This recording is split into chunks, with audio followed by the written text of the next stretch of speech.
سر یہ بیکاز پی آئی اے کے اوپر آبویسلی بہت سے لوگ کہ ایئر لائن کی حالت اتنی خراب ہے، اس میں ہے کیا پرائیویٹائز کرنے کو، یہ بھی تنقید ہوتی ہے.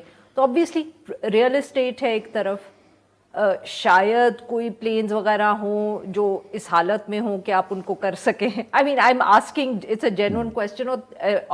اینڈ کچھ روٹس ہیں جو بہت اچھی، جن کی ٹائمنگ ہے ایکسیٹرا ایکسیٹرا.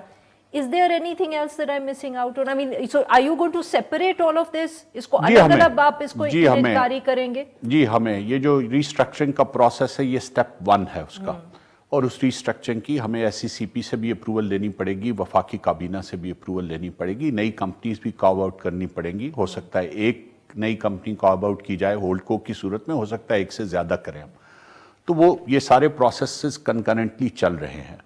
اور اگین میں بات، چونکہ تھوڑی سی آپ نے کے خیال میں شاید اس میں کوئی دیر تھی، دیر نہیں ہے، وہ انہی ٹائم لائنز میں چل رہے ہیں جو ہم نے پہلے دن انویزج کیے تھے.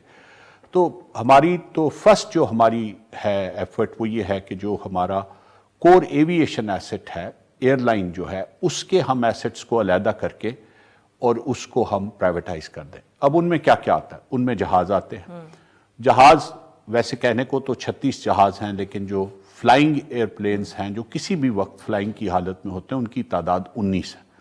ان 19 میں سے 9 جہاز جو ہیں وہ لیز پہ ہیں، اور صرف 10 جہاز وہ ہیں جو پی آئی اے کی ملکیت ہیں. اب یہ 19 جہاز ہر وقت اڑان کی حالت میں نہیں ہوتے. کبھی یہ اڑان کی حالت میں ہوتے ہیں، کبھی ان کی ریگولر مینٹیننس، کبھی کچھ ارریگولر مینٹیننس بھی ہو رہی ہوتی ہے. تو آن ایوریج اگر آپ سمجھیں تو تقریباً 14-15 جہاز، بعض اوقات 12 بھی وہ ان کے. کبھی فیول پرابلمز آ جاتے ہیں تو آپ نے دیکھا ہوگا کہ اور ہم نے اس کو کچھ سٹریم لائن کیا ہے، پی آئی کی مینجمنٹ نے بھی اس میں ایفرٹ کی ہے، اس کو سٹریم لائن کیا، لیکن بہت چیلنجز ہیں. صرف پی ایس او کے 20 ارب روپیہ اس وقت آؤٹ اسٹینڈنگ ہے. تو یہ مطلب ان چیلنجز کے ساتھ بھی بہرحال ہم اس ایئر لائن کو ابھی تک فضا میں رکھے ہوئے ہیں.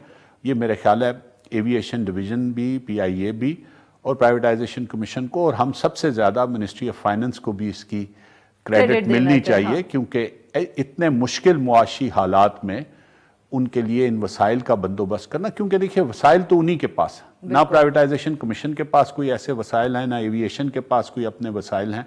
وسائل وہیں سے آنے ہیں. ہماری سب اس ملک کی ایک ہی باسکٹ ہے.